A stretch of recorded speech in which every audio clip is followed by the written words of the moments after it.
Nongeye kuguha ikuzo n'ishimwe Uwiteka Mana yacu, nongeye gushyira izina ryawe hejuru, izina abizera bose baboneyemo ubuhungiro. Ndagushimira ko ukomeje kugaragaza kugira neza kwawe, ubwo turinda mu bihe byose, kandi ukatugaragariza iteka kuri kumwe natwe, ukabera hafi gutabara abari mu kaga, ukabera ibyiringiro abadafite ibyiringiro, ndetse ugahora udusohorezaho imigambi yawe, dore ko imigambi yawe ihora ari myiza ku bana b'abantu.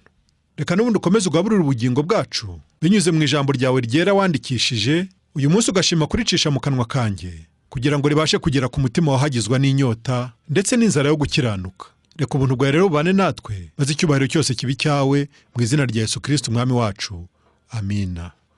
Dukomeza kuganira ku ijambo ry'Imana, hari ubupfu bukomeye abantu bagaragaza iyo banga gutanga ubugingo bwabo, kugira ngo butarimbuka, bityo babone guhabwa ubugingo bwa Kristo.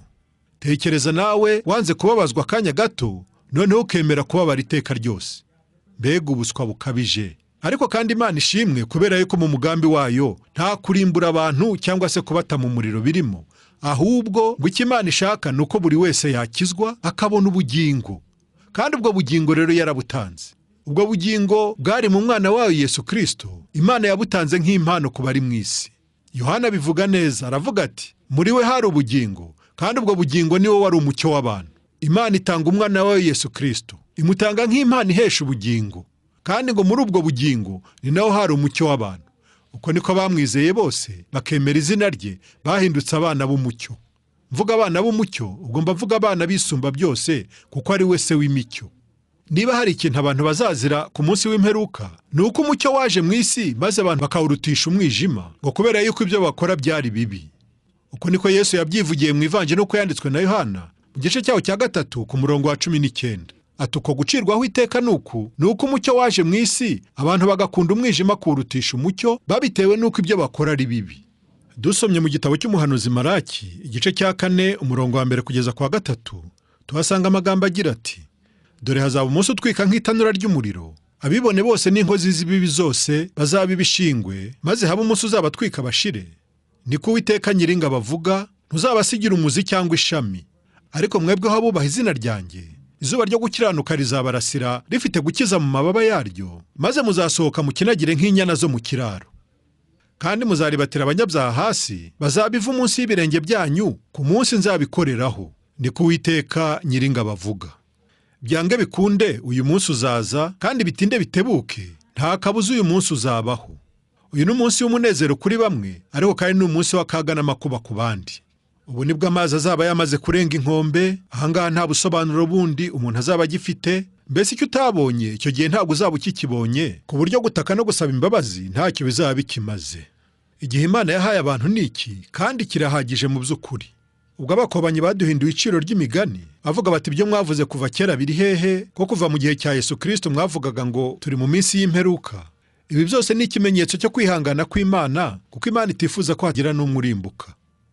Uko kwihangana kwayo rero, abantu baguhinduye intandaro yo gukerensa ijambo ry'Imana.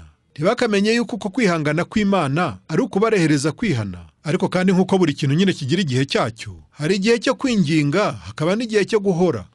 Ubu ngubu Imana niyo iri kuvuga, ihamagarira abantu bose kwihana, nyamara hari igihe abantu nabo bazayitakambira. Nyamara ngo icyo gihe nayo izabatera umugongo, ndetse ibime amatwi, ibime n'amaso, nk'uko ubu ngubu Imana ibahamagara ariko nabo bakaninira, bakanga kuyitaba.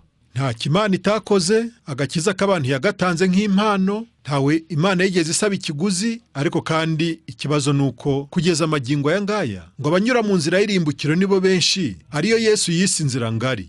Ariko abakijijwe bo, ngo bakijijwe n'ubuntu kubwo kwizera, ibintu bitaturutse ku mirimo yabo, kugira ngo hatagira umuntu wirarira. Ayo magambo Pawulo yandikiye ab'Ifilipi mu gice cyaho cya 2 ku murongo wa 8 ndetse n'uwa 9.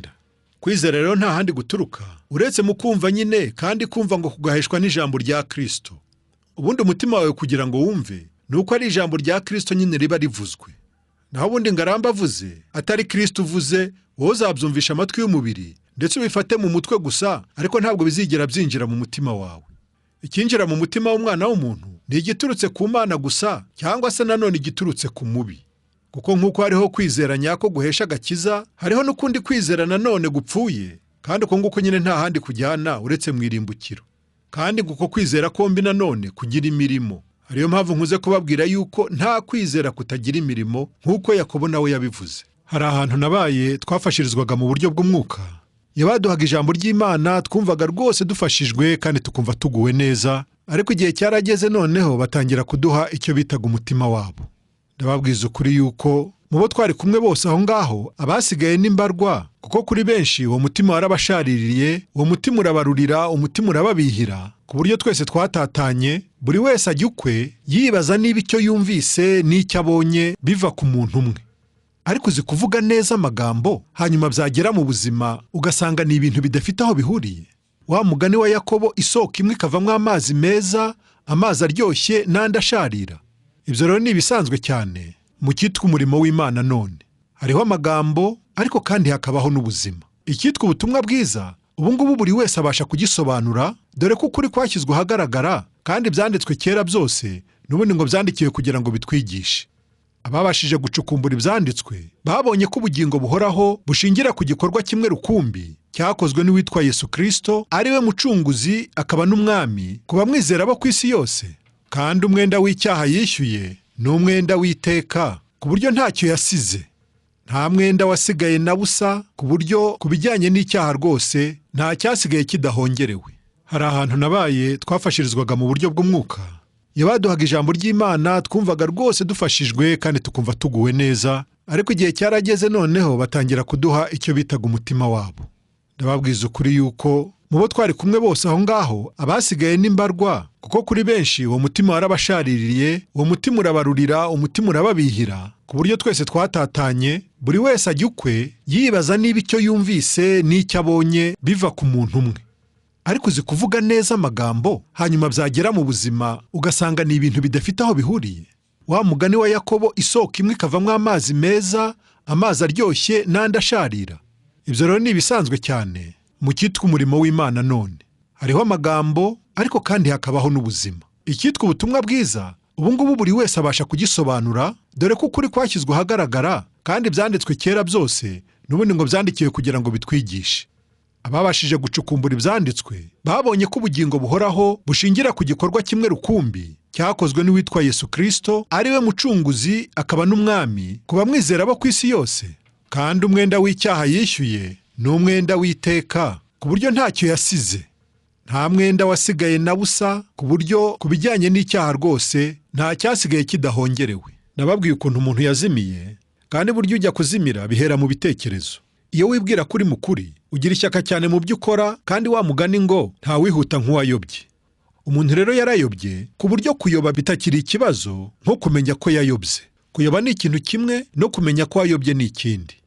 Ubu abantu bamenye byinshi mu bijyanye n'icyitwa ijambo ry'Imana, kandi kuva abantu bazi icyiza n'ikibi, umwanzi abasha no kubumvisha ko ibibi bakora bishobora kuzahindukamo ibyiza. Mbese akabumvisha ko hari ibyiringiro ko ibibi bishobora gushira mu muntu, noneho agasigara akora ibyiza gusa. Ariko ukuri ni uko n'ibyiza byose umuntu yakora nyuma yo kwimura Imana byaba ari imfabusa.